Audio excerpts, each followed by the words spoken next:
Hi, welcome to our channel where we share the most intriguing stories.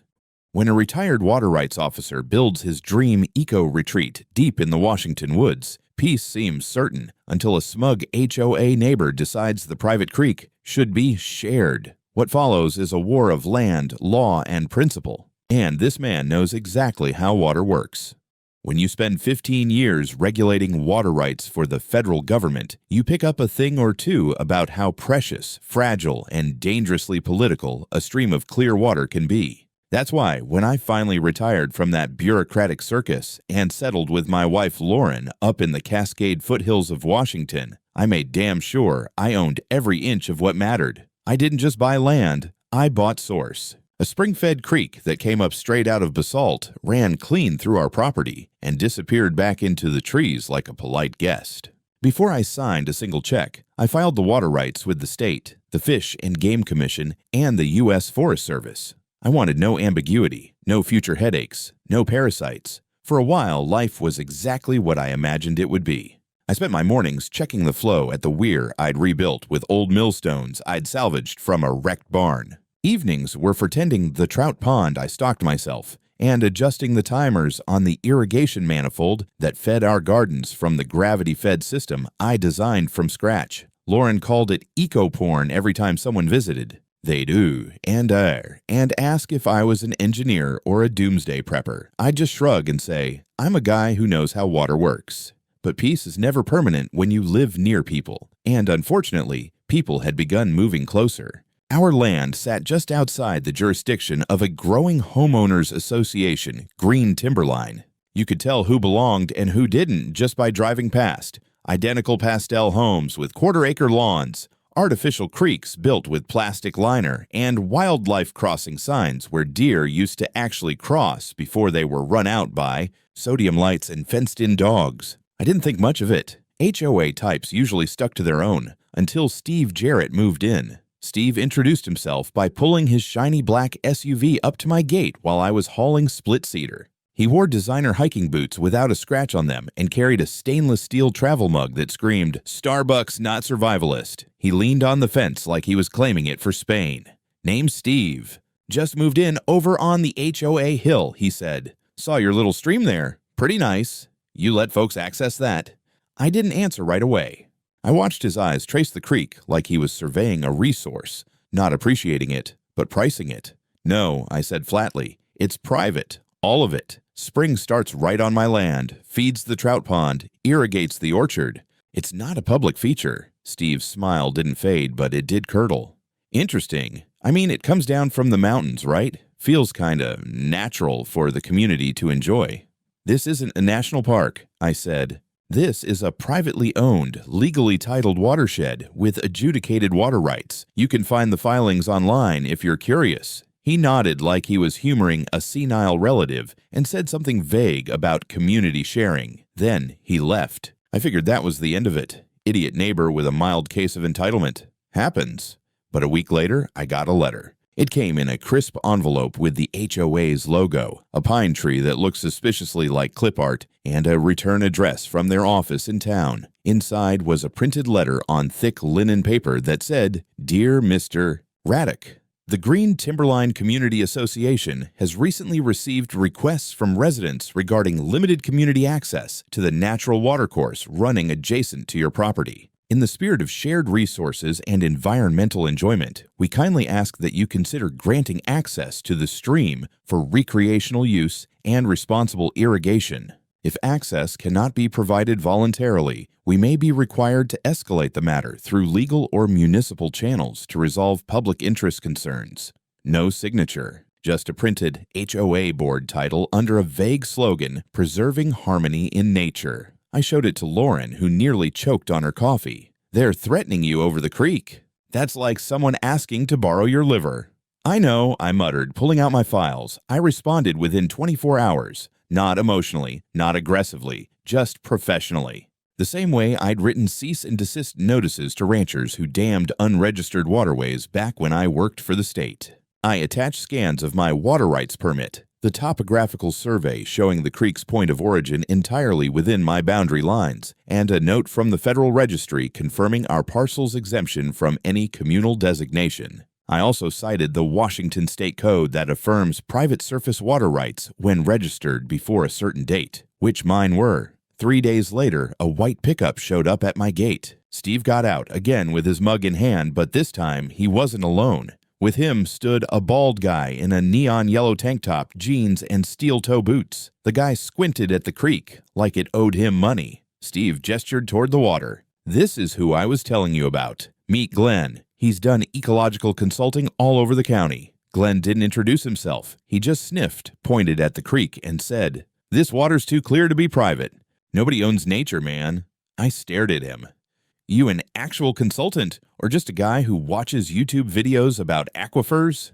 He laughed. "I don't need papers to tell when someone's hogging the commons. That water's for everyone." That's when I pointed to the sign at my gate. Private property, monitored around the clock. Then I reached into my jacket pocket and clicked the remote on my phone app.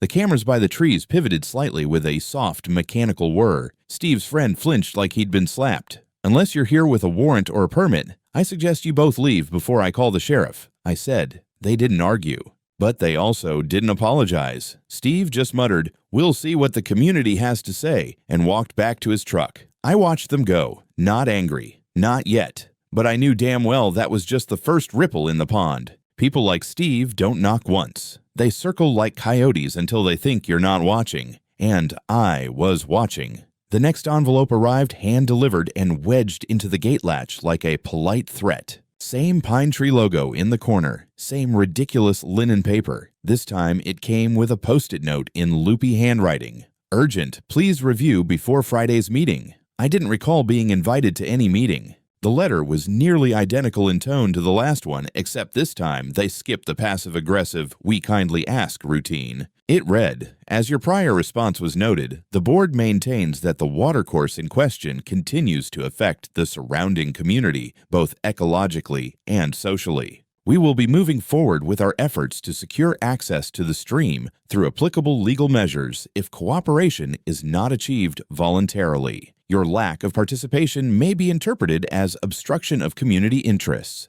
There was also a new attachment, a screenshot of an online petition titled "Restore Our Creek" with 22 signatures and a short description claiming that I had restricted water access to families in green timberline during a record drought. The comments were full of gems like, "My kids can't even play in the creek anymore because some rich loner fenced it off." "We need to stand up to selfish land barons." "Water is a human right, not a retirement hobby."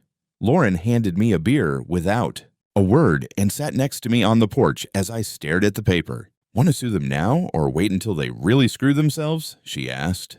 "Let's give them one more chance to embarrass themselves," I said. "Besides, I want everything documented." So I did what any reasonable person with decades of experience in resource law would do. I put together a bulletproof packet. A notarized copy of my title deed, a full topographic survey certified by the State Surveyor's Office, a laminated printout of the Washington State Revised Code on surface water ownership, and copies of my water usage permit and hydrological assessments. I even included a photo of the head spring with a GPS coordinate, timestamp, and an arrow pointing to the literal spot where the water emerged from the earth on my land. I dropped the whole thing off at the Green Timberline HOA Dropbox downtown, on camera, just in case they decided to lose it later. I thought that might finally shut them up.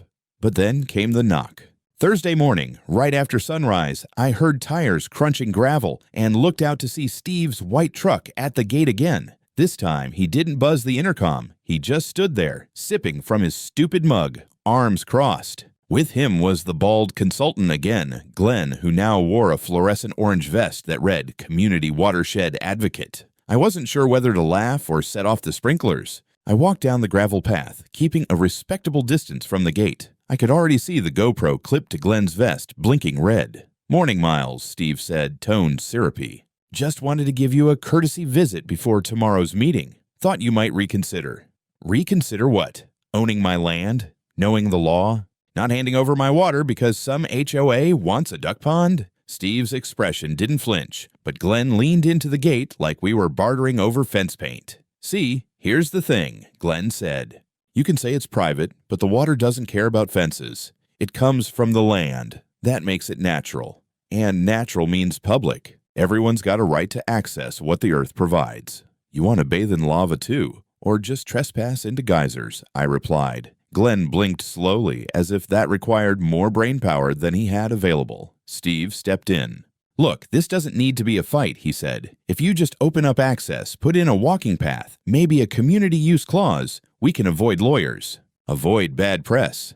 And you can avoid reading comprehension," I said, tapping the folder in my hand. "I own this land, Steve. Every drop of water that passes through it is legally registered for private use.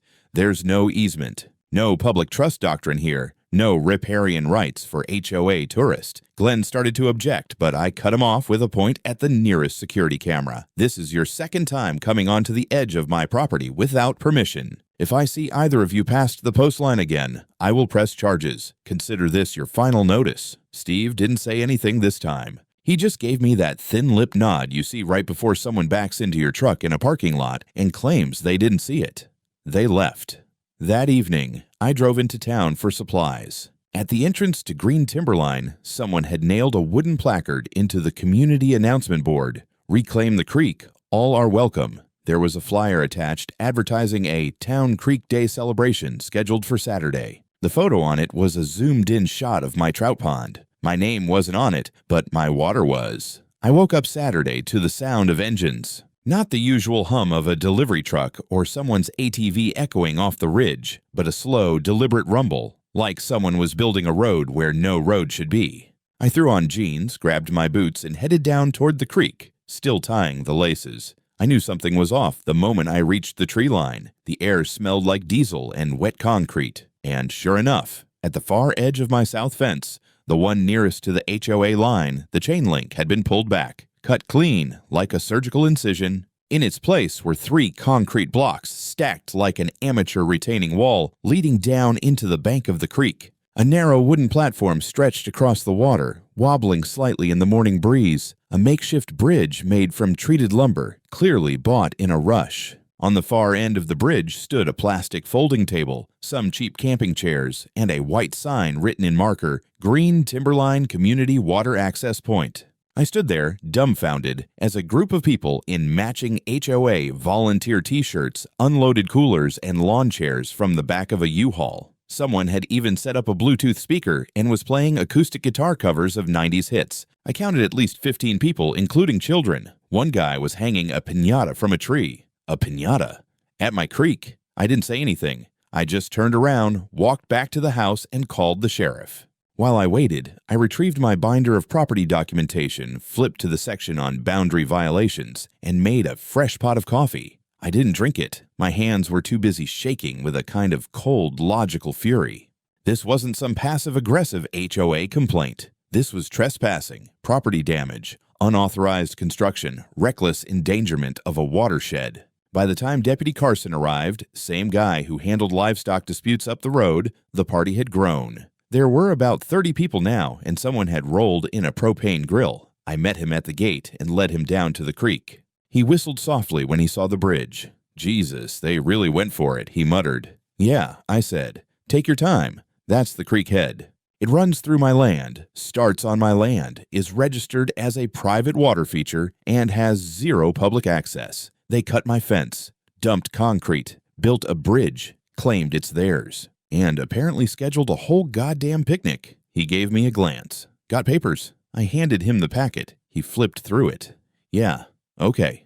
That's thorough." Carson walked over to Steve, who stood proudly in the middle of the crowd, arms crossed like Caesar surveying a conquered province. They spoke briefly. Steve gestured animatedly, pulling out his phone and showing something, probably his garbage petition. The deputy came back 10 minutes later. He claims there's a community right to the water, says there's precedent in the area. I almost laughed. Precedent for what? Breaking and entering. He raised a brow. "You want to file criminal charges?" I didn't answer right away. I looked at the bridge, the stumps where they had ripped up shrubs, the muddy bank trampled under plastic chairs and juice boxes. "Yeah," I said, "file it. and tell the HOA to get a damn lawyer.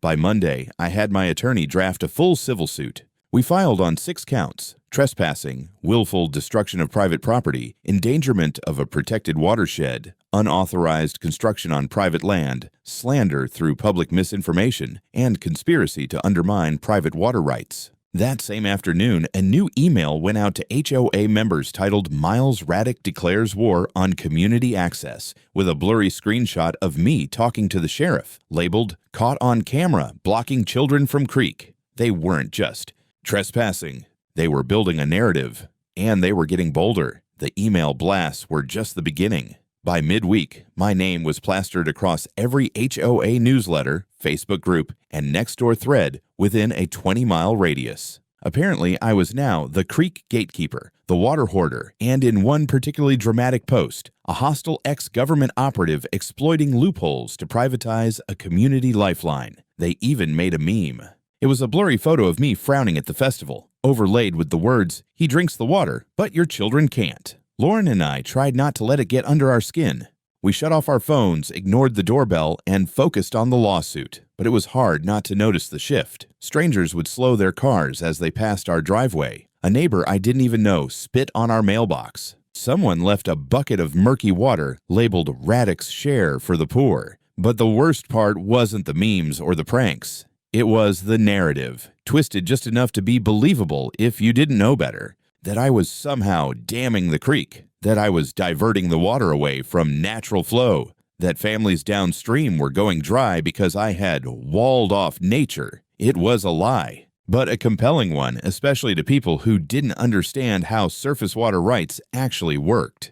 The final straw came on Friday when I stopped by the grocery store in town and saw a new bulletin on the community board, a flyer for something called Creek Day, Festival of Flow. It was scheduled for Saturday morning, same place, same illegal bridge, and sponsored by the Green Timberline HOA. This time, it wasn't a rogue cookout. It was a full production, live music, food trucks, kayaking lessons, guest speakers on community ecology. There was even a QR code linking to a fundraiser titled "Free the Creek, Legal Battle Against Environmental Oppression." It had raised over $2,000. I stood there, staring at the flyer in stunned silence, until a voice behind me said, "You coming to the festival or just admiring your reputation?" I turned. It was Steve. He smiled like a man who just won a chess game in 5 moves. "You're spiraling," I told him. "You realize that, right? This isn't some homeowner's picnic anymore. You've crossed into fraud. You're fundraising off a lie." "Am I?" he said, glancing at the flyer. "Looks like the community's pretty unified. You might want to reconsider your position. It's not too late to become the hero instead of the villain." I didn't answer. I left the store, got in my truck, and drove straight to the county office. There, I met with Erin McKellen, a mid-level official in the Department of Natural Resources. I'd worked with her years ago during a restoration project in the Cascades. She remembered me and didn't waste time. "They're submitting complaints about you weekly," she said, flipping through a manila folder. Claims of environmental disruption, illegal modification of flow, refusal to allow water access during drought. "All fabricated," I said. "And escalating." "Yeah, I figured. That's why I haven't forwarded any to enforcement.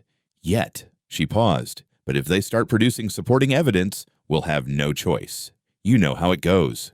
That's when I told her about the festival, about the bridge, about the false narratives, and, most importantly, about the expert Steve had brought to my gate twice now, Glenn, the self-declared environmental consultant. Erin raised an eyebrow. "Glenn Sandmeyer.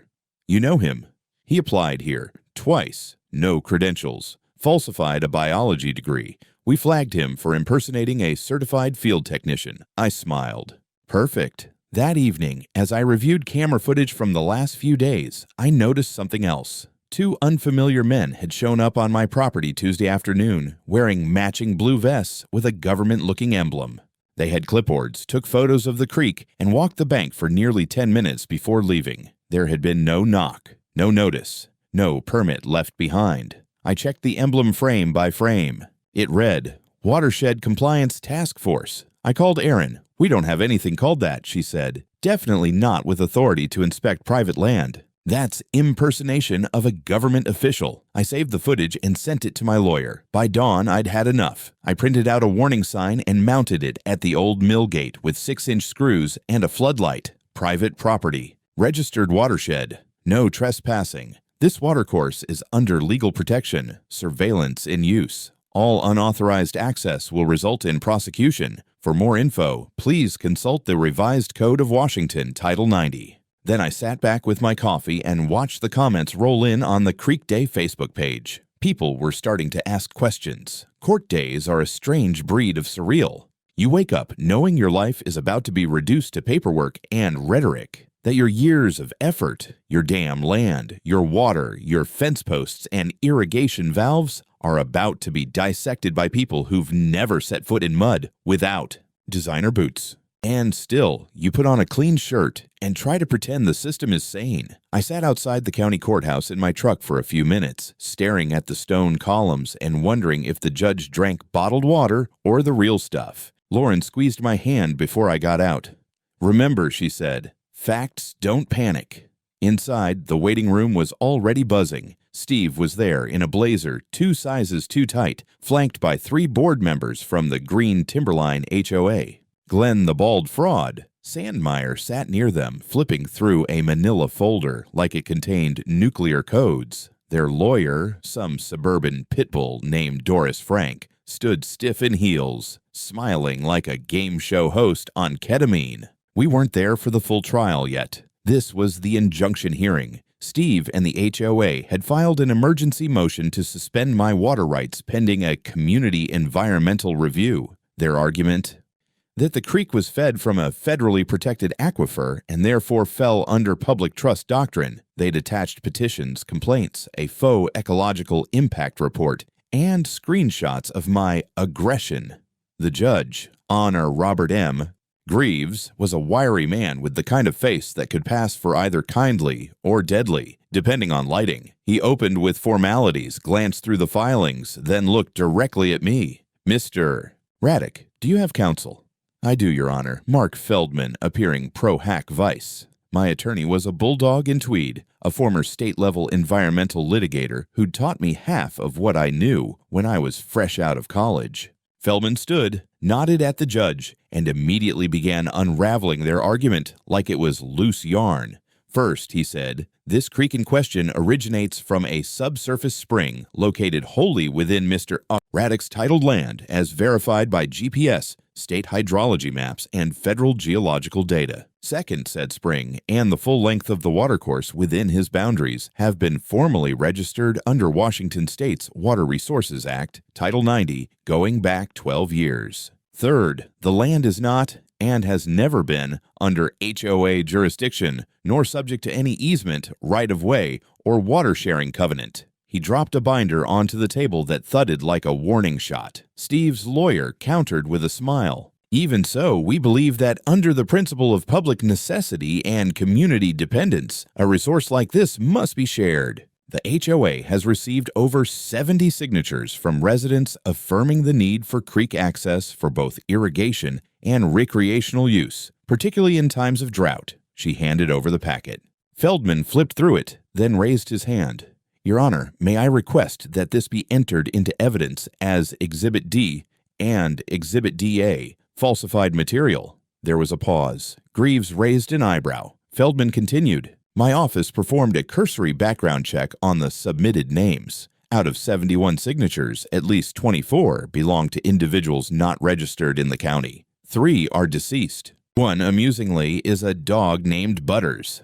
Laughter rippled across the room. Even the judge smirked. Furthermore, Feldman said, the so-called environmental report submitted by Mr. Sandmeyer is not only non-peer-reviewed, but its author has no accredited degree in environmental science, hydrology, or ecology. In fact, we have here a statement from the Department of Natural Resources flagging Mr. Sandmeyer for impersonating a state official. He handed over a notarized letter from Aaron McKellen's office. Steve squirmed. Glenn suddenly found his clipboard extremely interesting. Judge Greaves looked back down at the HOA lawyer. Ms. Frank, do you wish to rebut any of this? She smiled thinner this time.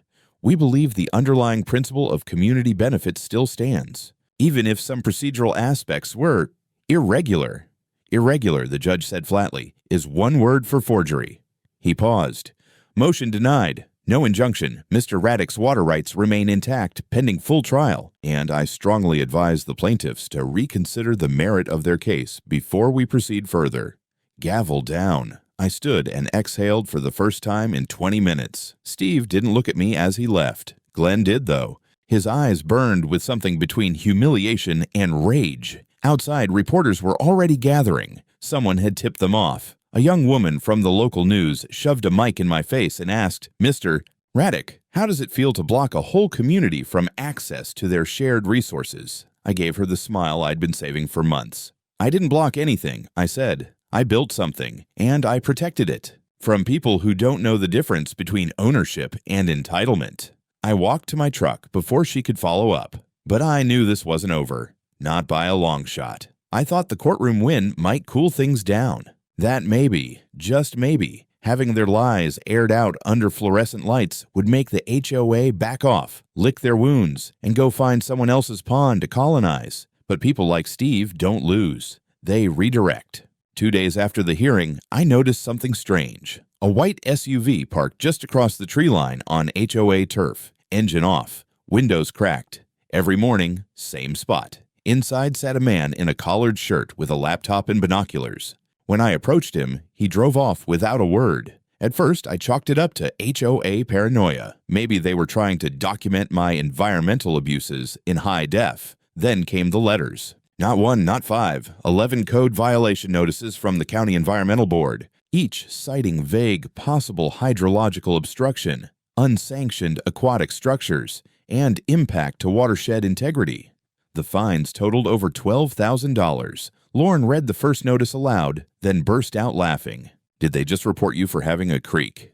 "More like for not giving it to them," I muttered. I drove back to Erin McKellen's office that same day. She was livid. "This isn't internal," she said, sifting through the pile. "These didn't come from us. They're pressure filings, outside complaints sent to third-party contractors the county uses for environmental audits." "Private contractors?" "Yup. Anyone can submit a concern, and if the contractor picks it up, they investigate. They bill the county. It's technically public record, but let me guess," I said. "The contractor doing these is based in a town I've never heard of, and their listed hydrologist is Glenn Sandmeyer." She flipped to the bottom of the most recent notice and sighed.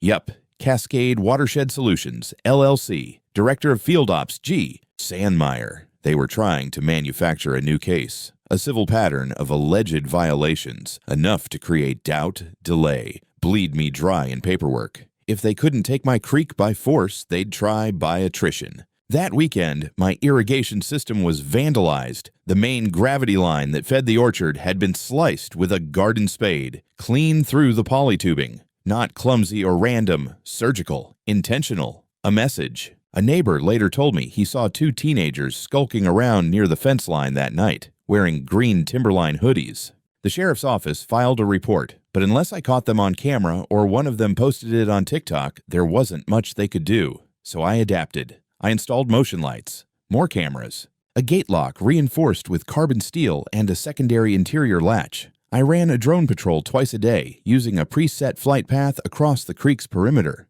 I even set up a honeypot, an old irrigation valve marked with fake sensitive markings and a "do not touch" sign, hoping they'd mess with it and I'd catch them on tape. But it wasn't just about defense anymore. I needed to go on the offensive. So I started digging. With the help of Mark, my lawyer, and a very helpful CPA who was also fed up with HOA politics, we began investigating the financials of Green Timberline, specifically how funds were being spent, where the money for these festivals, bridges, signs, and flyers was coming from. Turns out Steve had been reallocating discretionary funds labeled for community beautification and emergency preparedness into the so-called Watershed Access Initiative. No community vote, no transparent ledger, just a signed memo and a few complicit board members. That was a big no-no. We compiled it all: budgetary misallocation, unauthorized construction, fraudulent environmental filings, impersonation of state officials, harassment, slander, property damage. The file grew thick. Mark filed a motion to amend our civil suit to include personal charges against Steve Jarrett, not just as HOA president, but as an individual. That changes everything.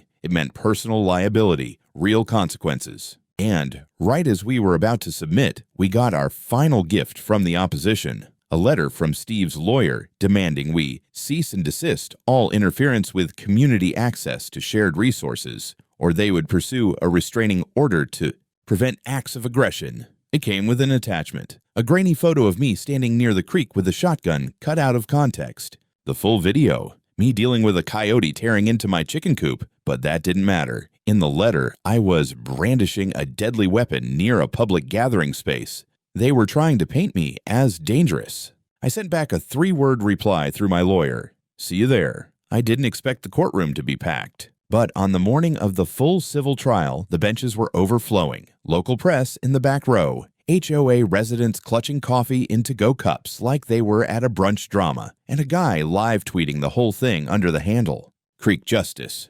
Apparently, I'd become regional entertainment. I kept my tie straight, ignored the whispers, and focused on what mattered. Steve Jarrett, seated directly across the aisle, pale as drywall, his hands white-knuckling the edge of the table. This wasn't just HOA versus landowner anymore. This was personal, because this time, he was the defendant. Mark Feldman opened strong. In the matter of Raddick verse Jarrett and Green Timberline HOA, we will demonstrate not only a pattern of unlawful harassment, trespass, and defamation, but a concerted effort to weaponize public perception and manipulate legal channels in order to forcibly seize private property. Under false pretenses, he pointed directly at Steve. This was never about ecology. This was about envy, power, and the pathological inability to accept no for an answer. The judge, thank God, was Greaves again. Steve's lawyer tried to spin their narrative, talked about community need, equitable access to natural resources, and Mr. Raddick's hostile attitude.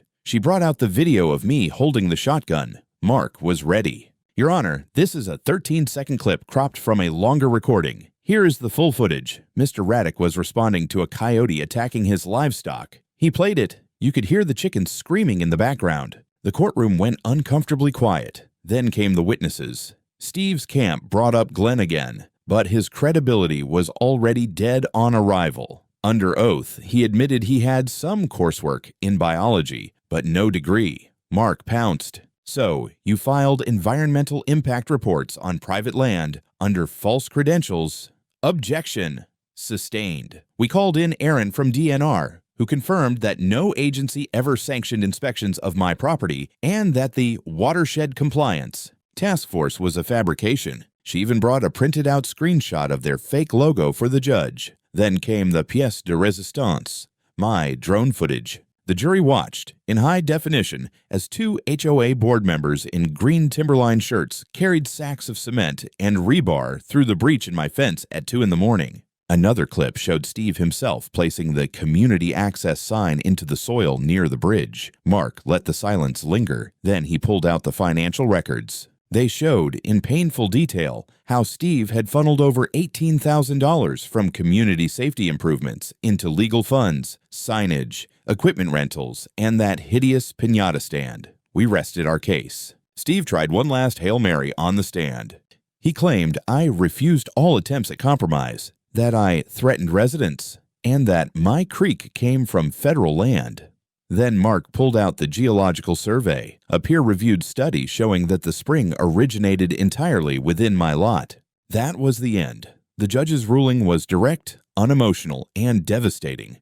The court finds that Mr. Jarrett, acting as president of the Green Timberline HOA, engaged in deliberate trespass, construction without permit, document falsification, impersonation of regulatory authority, and malicious defamation. Damages awarded to Mr. Raddick, $245,000, including restoration costs, legal expenses, and punitive damages. Furthermore, Mr. Jarrett is sentenced to 1 year incarceration and 5 years probation for conspiracy, filing falsified petitions, and impersonating state officials. The courtroom gasped. One of the HOA board members started crying. Steve slumped forward like a man whose bluff had finally been called by the entire state of Washington. Outside, cameras flashed, microphones shoved in my face. I kept it simple.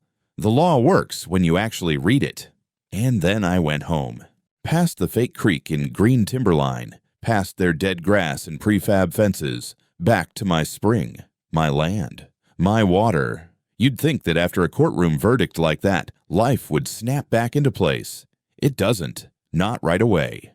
For weeks after the trial, the HOA acted like a hornet's nest after the can of Raid. Disoriented, angry, aimless. I started getting apology emails, first from board members I'd never met, then from residents who'd signed the petition without reading it, then from a local pastor who admitted he'd let his kids swim in my pond just once, thinking it was some kind of natural preserve. Some were sincere. Some were cover-your-ass letters written by people who'd seen how close they'd come to being subpoenaed. I didn't reply to most of them. Steve, unsurprisingly, vanished. Word was he'd sold his house under his wife's name before sentencing, probably trying to shield assets. Didn't work. The court ordered liquidation of his personal property to help cover damages. That included his golf cart, 2 jet skis, and a $5,000 espresso machine, which ended up on Craigslist under the name Karma Latte. The HOA was fined and placed under county supervision for 2 years. A new board was voted in. People who actually read bylaws and didn't treat the neighborhood like a junior varsity dictatorship. They reached out to me, very formally, with a proposal to begin healing. I told them healing starts by tearing down the bridge. 3 days later, a crew arrived with gloves and hammers. I watched from my porch as they dismantled every plank, carted off the folding chairs, took down the sign, and carefully removed the cinder blocks they'd dropped into my creek like they were claiming land on the moon. Lauren brought out a thermos of coffee. We stood there in silence, listening to the birds come back.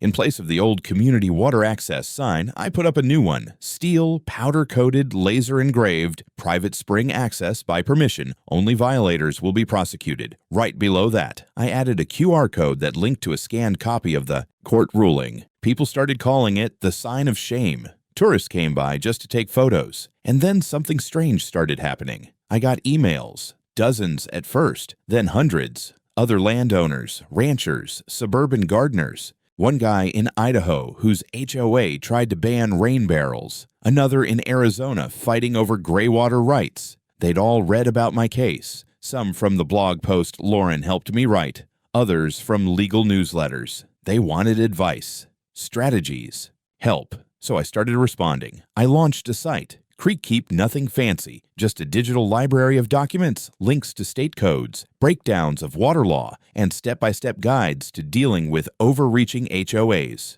People donated, shared their stories. One woman sent a handwritten letter with photos of her hand-dug well and the words, "Thank you for reminding me I'm not crazy. I never set out to be anyone's champion. I just wanted to be left the hell alone." But now, every time I walk the creek, check the valves, or watch the trout rise in the pond, I remember what they tried to take. Not just the water, but the principle behind it. Freedom isn't loud. It's not always waving flags or shouting into microphones. Sometimes it's a slow-moving stream across your own land.